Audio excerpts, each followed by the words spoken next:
اور تمام سپاہیوں سمیت سب اللہ اکبر کہتے ہیں۔ ابراہیم عثمان کو روک کر کہتا ہے کہ آپ کا دل اس سے بھی بڑا ہے جتنا میں نے سنا ہے۔ عثمان کہتا ہے میں نے 2 عظیم دریاؤں اپنے بابا ارطغرل اور ادب علی سے پانی پیا، البتہ مجھے کبھی بھی کسی ناقابل حل مسئلے کا سامنا ہوتا میں ادب علی کے پاس جاتا تھا، لیکن اب وہ موت کے پنجوں میں ہیں۔ ابراہیم کہتا ہے شیخ ادب علی اوس کی روشنی ہے، آپ نے اس وقت ان کی روشنی حاصل کی ہے، آپ کو حل ضرور ملے گا۔ عثمان کہتا ہے وہ کائی اور سوگت دونوں کو جلا رہے ہیں اور اس میں وہ میرے بھائی کو بھی شامل کرنا چاہتے ہیں۔ جب سوگت جل رہا تھا میرا بھائی فرار ہو گیا، وہ مل جائے گا۔ ابراہیم کہتا ہے کہ اللہ تعالیٰ فرماتے ہیں اللہ کے لیے سچائی کو سب سے اوپر رکھو، انصاف کے ساتھ گواہی دینے والوں میں شامل ہو جاؤ، لوگوں کو ایک دوسرے کے خلاف رنجش شامل نہ ہونے دو، انصاف کرو، تقویٰ کے لیے بہتر ہے، اللہ سے ڈرو، بلا شبہ وہ سب کچھ جانتا ہے جو تم کرتے ہو۔ آفندی کہتے ہیں میں نے سنا ہے کہ آپ کے بھائی گندوس نے پہلے بھی ایسی غلطیاں کی ہیں، شواہد واضح ہیں، آپ نے پہلے بھی انہیں معاف کیا ہے، کسی معصوم کا خون اپنے ہاتھوں پر نہ لگنے دیں، آپ انصاف جلدی کریں۔ عثمان کہتا ہے انصاف ہوگا۔ قبیلے میں بارکن اور دوسرے لوگ باتیں کرتے ہیں کہ سوگت میں بہت سے لوگ مارے گئے، عثمان صاحب کے ساتھ اچھا نہیں ہوا۔ دوسرا شخص کہتا ہے آپ نے صحیح کہا، ان کے بھائی نے اس خاتون کا قتل کر دیا جسے انہوں نے سپاہیوں کا سربراہ بنایا تھا۔ بارکن کہتا ہے سردارانہ بھی کچھ بھی کہنا بے معنی ہے، دوسرے بھائی کا گوشت نہ کھاؤ، تمام انگلیاں برابر نہیں ہوتی، مانا کہ گندوس اتنا اچھا آدمی نہیں جتنا عثمان بھائی ہیں، یہاں عثمان بھائی کو اپنے انصاف کی وجہ سے جانا جاتا ہے، وہ گندوس اور اس کی خاتون سے حساب لیں گے۔ ایک سردار بولتا ہے اسی لیے ہم ان کے ساتھ کھڑے ہیں۔ بارکن کہتا ہے مانتے ہیں ہم غلط ہیں اور عثمان بھائی اگر انصاف نہیں کریں گے پھر قزل کے بیٹے ہونے کے ناطے ہم ان سے حساب کریں گے۔ قبیلے میں عثمان آتا ہے اور سلجان کو بتاتا ہے کہ تمام شہیدوں کو ہم نے دفن کر دیا۔ اتنے میں ڈھول بجتا ہے اور سلوہ گندوس اور عائشہ کو لے کر قبیلے میں آتی ہے۔ سلوہ عثمان کو بتاتی ہے کہ یہ سپاہی کے ساتھ یہاں سے بھاگے تھے، اس سے پہلے کہ یہ بھاگ جاتا ہے ہم انہیں قبیلے غار سے لے کر آ گئے۔ عثمان زہر کو تار اور برہان سے کہتا ہے انہیں لے آؤ۔ عثمان گندوس سے کہتا ہے آپ بھاگے کیوں تھے بھائی؟ گندوس عثمان کو جواب نہیں دیتا، وہ پھر پوچھتا ہے۔ عثمان برہان سے کہتا ہے کہ میرے بھائی کو جیل والے خیمے میں لے آؤ۔ وہ برہان کو روک کر اور عائشہ کا ہاتھ پکڑ کر خود وہاں جاتا ہے۔ عثمان سلوہ سے کہتا ہے کہ تمہارا شکریہ، تم نے ایک بڑی غلطی سے میرے بھائی کو بچا لیا۔ سالجان کہتی ہے کہ یا اللہ میرے قبیلے میں اتحاد کو مضبوط رکھنا۔ بارکن کارنیلیا سے کہتا ہے تم نے ایک پھر اچھا کام کیا۔ کارنیلیا کہتی ہے کہ آپ کو مجھ سے کوئی کام ہے؟ میرے پاس زیادہ وقت نہیں۔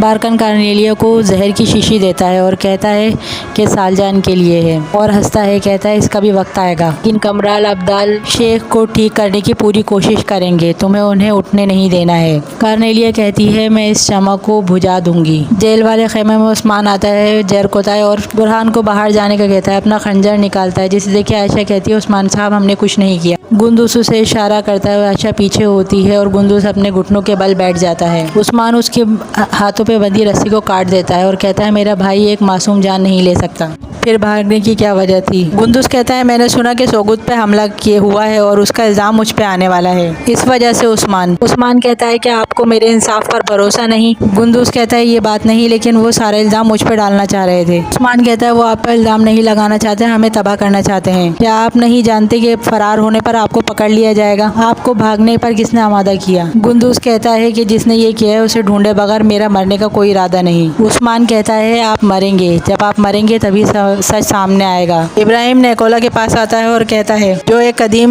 مقصد کو پورا کرتے ہیں وہ اس درخت کی مانند ہے جس کی جڑیں زمین کے مرکز تک پھیلی ہوئی ہیں۔ نیکولا کہتا ہے اور وقت ایک خوفناک طوفان ہے۔ ابراہیم کہتا ہے تم بھولے نہیں؟ نیکولا کہتا ہے ہاں میں بھولا نہیں، اور وہ ایک دوسرے کو گلے لگاتے ہیں۔ نیکولا کہتا ہے استاد ایرس۔ نیکولا کہتا ہے وقت نے آپ کو کبھی متاثر نہیں کیا؟ ایرس کہتا ہے میرا پرانا پریشان طالب علم۔ وہ نیکولا کو سیب دیتا ہے، وہ کہتا ہے ابھی تک سیب؟ ایرس کہتا ہے یہ مجھے میرے گناہوں کی یاد دلاتا ہے۔ نیکولا کہتا ہے جب میں غداروں اور احمقوں کے حکمرانوں سے اتنی مشکل جنگ لڑ رہا تھا، گویا یہ کافی نہیں تھا کہ میرے اوپر ایک بے وقوف شہنشاہ بھی ہے، اور جب یہ وحشی ہماری زمینوں پر قبضہ کر رہے تھے تو میں اکیلا کیوں تھا؟ ایرس کہتا ہے کہ میں نہیں سمجھتا تھا کہ آپ کو ایک ترک کو مارنا اتنا مشکل ہوگا، اس چیز نے مجھے مایوس کیا نیکولا، لیکن فکر نہیں کرو میں اب یہاں ہوں۔ خیمے میں عثمان گندوس اور عائشہ کو کہتا ہے کہ آپ پر 2 الزام ہیں، ایک گندوس بھائی کی بیوی کا اور دوسرے کوسس کی بہن کا۔ گندوس کہتا ہے جب حق پر ظلم ہوا تو آپ نے مجھے معاف کر دیا، اب مجھ پر الزام تراشی کی جا رہی ہے۔ عائشہ کہتی ہے حضور ہم نے کچھ نہیں کیا۔ ترکت کہتا ہے آپ اب ان لوگوں سے کیوں پوچھ رہے ہیں؟ آپ پھر بھی ان کو میرے دل کو چیرنے کی اجازت کیوں دیتے ہو؟ عثمان برہان سے کہتا ہے کہ ثبوت لے آؤ۔ وہ کھانے کی پلیٹ لے کر آتا ہے۔ عثمان کہتا ہے بولو یہ برتن تمہارے خیمے سے نکلا؟ عائشہ کہتی ہے یہ میرا برتن ہے۔ عثمان کہتا ہے کہ آپ قسم کھا سکتی ہیں کورنیلیا